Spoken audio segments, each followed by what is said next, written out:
Hi, welcome to the Penny Pincher Pantry. My name is Kathy, and in today's video I'm going to be making a low-carb blueberry sauce. Now I'm going to be combining a recipe, a canning recipe for making blueberry syrup, as well as one for making a fruit sauce. And then I'm going to add a little bit of my own tweaks, so we'll see how this turns out. I'm hoping it's going to be delicious. I'm sure it will be, and I hope you like it as well. So let me get you in close and I'll show you what we have going on.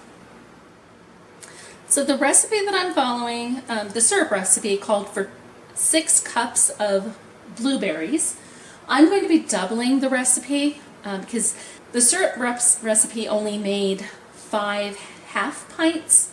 I want to jar this up in pint-sized jars, and I'd like more than just 2 pint jars. So I'm doubling the recipe. So I'm using actually a little more than 12 cups of blueberries. I had a 5-pound bag of frozen blueberries, and 5 pounds of the frozen blueberries was going to be just a little bit over the 12 cups. So I just went ahead and used the full 5 pounds of blueberries. They are thawed and in my pot. I am using a heavy bottomed pot, so that's going to be important for this because you don't want the berries to scald. Now to this I'm going to be adding 8 cups of water. This is just regular tap water.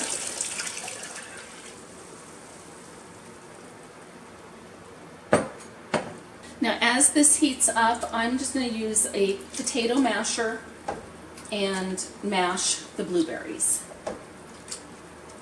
Now I'm going to bring the berries and water up to a boil, and then I'm going to let it cook for 5 minutes. So now I'm using frozen blueberries, but you could certainly use fresh blueberries for this as well. If you're using fresh, just make sure you clean them really good and take out the stems. And even if you're using the frozen, as you're stirring your berries in the water, just kind of bring it up and look to see if you find any stems that got missed during the freezing process. I did find a few little stems, little stem pieces in the blueberries.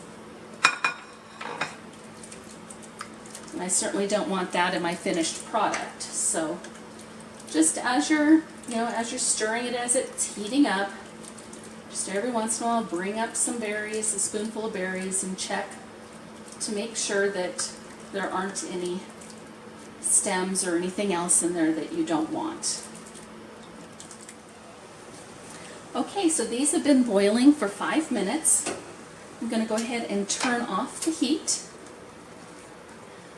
Now I'm going to let this cool for probably another 5 minutes.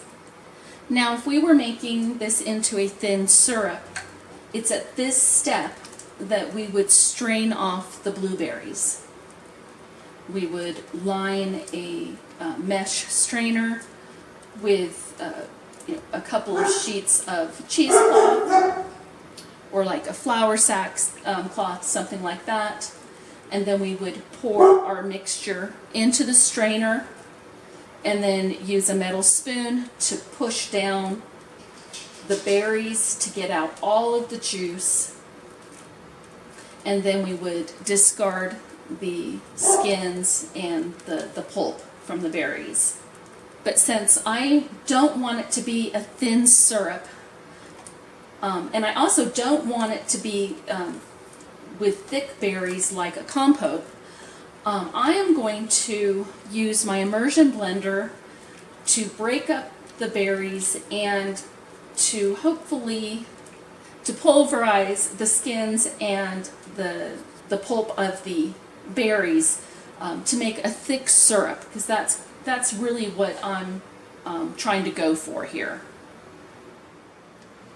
Now I have my immersion blender on low, so we'll go ahead and give this a try.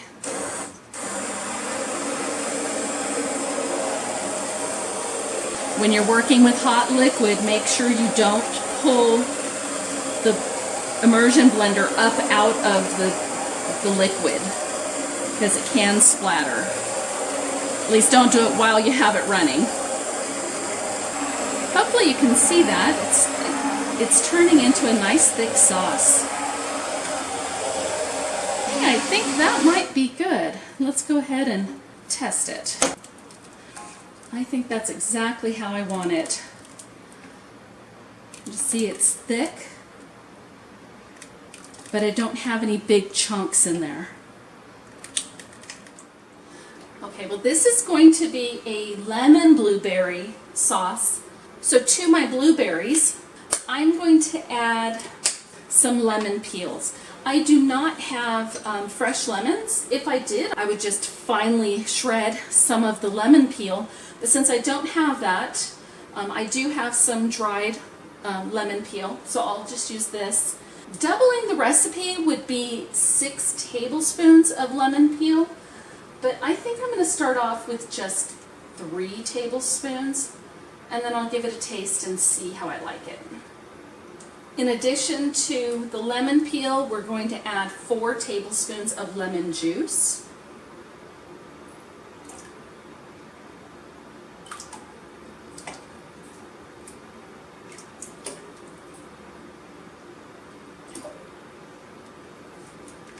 The recipe calls for sugar, so at this point, if I were using sugar, I'd put in 6 cups of sugar. But I'm going to be using an all-purpose stevia blend instead. And this is a pure organic. This has stevia and erythritol. I don't know if I'm pronouncing that right, but it's a sugar alcohol. The stevia is a natural sweetener with 0 calories and 0 sugars or 0 carbs. And then the erythritol, it does have carbs. It has 2 grams of carbs, but the research I was doing showed that although it does have 2 grams of carbs per serving, it's actually a net 0 carbs because our bodies don't absorb the sugar alcohols, so our bodies don't even recognize it as being a carb, so it just passes right through. So this is going to be a low carb or a lower carb blueberry sauce, because the blueberries do have sugars in them, just the natural sugars. The blueberries I was using, it didn't have like any extra sugar or anything, but fruit in and of itself has natural sugars. So this sauce will be sweetened just with the stevia blend, which won't have an impact on your glucose levels, but it will have the natural sugars from the blueberries. So this, I'm going to use 3 cups of the stevia blend. Now if I were using sugar, it said it would be 6 cups of sugar, but stevia is sweeter than sugar, so you don't use as much of it. You don't need as much of it. So we'll add in 3 cups of that. Now I'm just going to turn my heat back on, and I'm going to bring this back up to a boil, and then I'm going to boil this for 20 minutes. I want the stevia blend to be dissolved completely, or if you were using a regular sugar, you would want that to dissolve completely as well. Now my mixture has come up to a boil. Now I'm just going to make sure that it doesn't stick to the bottom. So I'm just going to stir it as it's boiling, and this will now reduce down so that we're left with a nice thick sauce. Now I did end up adding the other 2 tablespoons of the lemon peel, and then I also added a couple more splashes of the lemon juice. So you can just play with that so that the flavor is to your liking. You may also want to have, if you were using the stevia, you may also want to do, half stevia, half sugar, so that it's just a lower carb sauce. Because, I find that stevia does have a little bit of an aftertaste to it. I use stevia in my coffee every morning, so I'm used to the taste, but it is something, if you aren't used to eating it, you might need to gradually work your way into it, so that you get used to the taste of it. Okay, this is boiled for 20 minutes. As you can see, it has reduced down. We have a nice thick sauce. So all we need to do now is get this into our jars and processed so that it can go on our pantry shelf.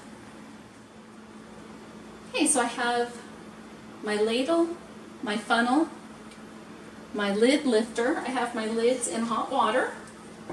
I have my debubbler, and my jars have been in my canner in hot water. I'm using my pressure canner, but I'm going to use it as a water bath canner, because after I'm done processing the blueberry sauce, I'm going to be doing a batch of chicken stock, so figured I might as well just leave the same canner out. I'm not sure how many jars this is going to fill, so I guess we'll just find out together. I'm going to ladle in my hot sauce. My jars are hot. Make sure if you're using hot sauce that you're also using hot jars. Otherwise, you could get a temperature shock and break your jar. And then, along with that, have your water in your canner hot as well. Now I want to fill these to a 1/4 inch headspace. So a 1/4 inch is right about that first ring on your jar. I'm going to take a wet paper towel, wipe my rim. Make sure you don't have any sauce on your rim.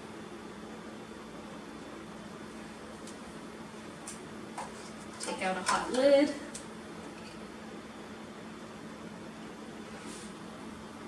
Then add your ring, fingertip tight. And then put this back into the hot canner.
Okay, so I was able to get 7 pints out of that batch.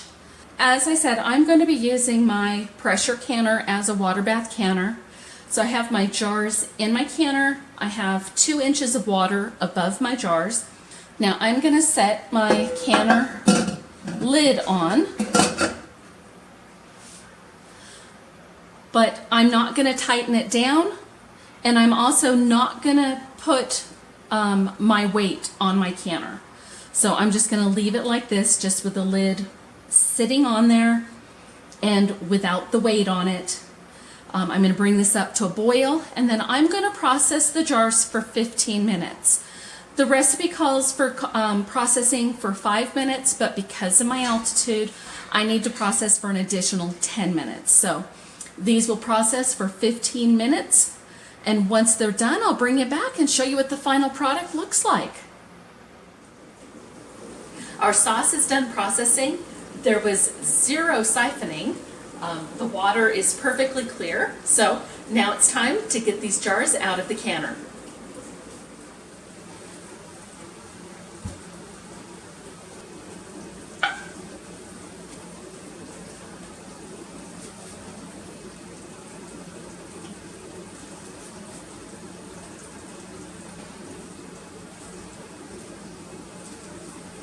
Well, today's project may have been a little bit messy, but I'm very pleased with the results. I have 7 jars of blueberry sauce ready to go on the pantry shelf. Now I'm going to let these jars sit on my counter for 24 hours to make sure that all of them seal up. 4 of the 7 have already sealed, so I'm sure the other 3 are going to seal without a problem. Once I wait the 24 hours and I check all the seals, I'll wash the jars, take off the rings, label them, and get them on the pantry shelf. If I do have any jars that don't seal up, then I'll just put those in the refrigerator and use those up within the next few weeks. If you've canned blueberry or other berry syrup or sauce before, please share your results down in the comment section below. I'd be very interested in hearing how it worked out for you. And I'll also be sure to leave a list of ingredients down below in the description box. If you liked today's video, please be sure to give it a thumbs up. And if you're not already subscribed to my channel, please be sure to subscribe and hit that bell icon to be notified each time I put out a new video. Well, until next time, I hope you have an amazing day, and we'll see you on the next video. Bye now.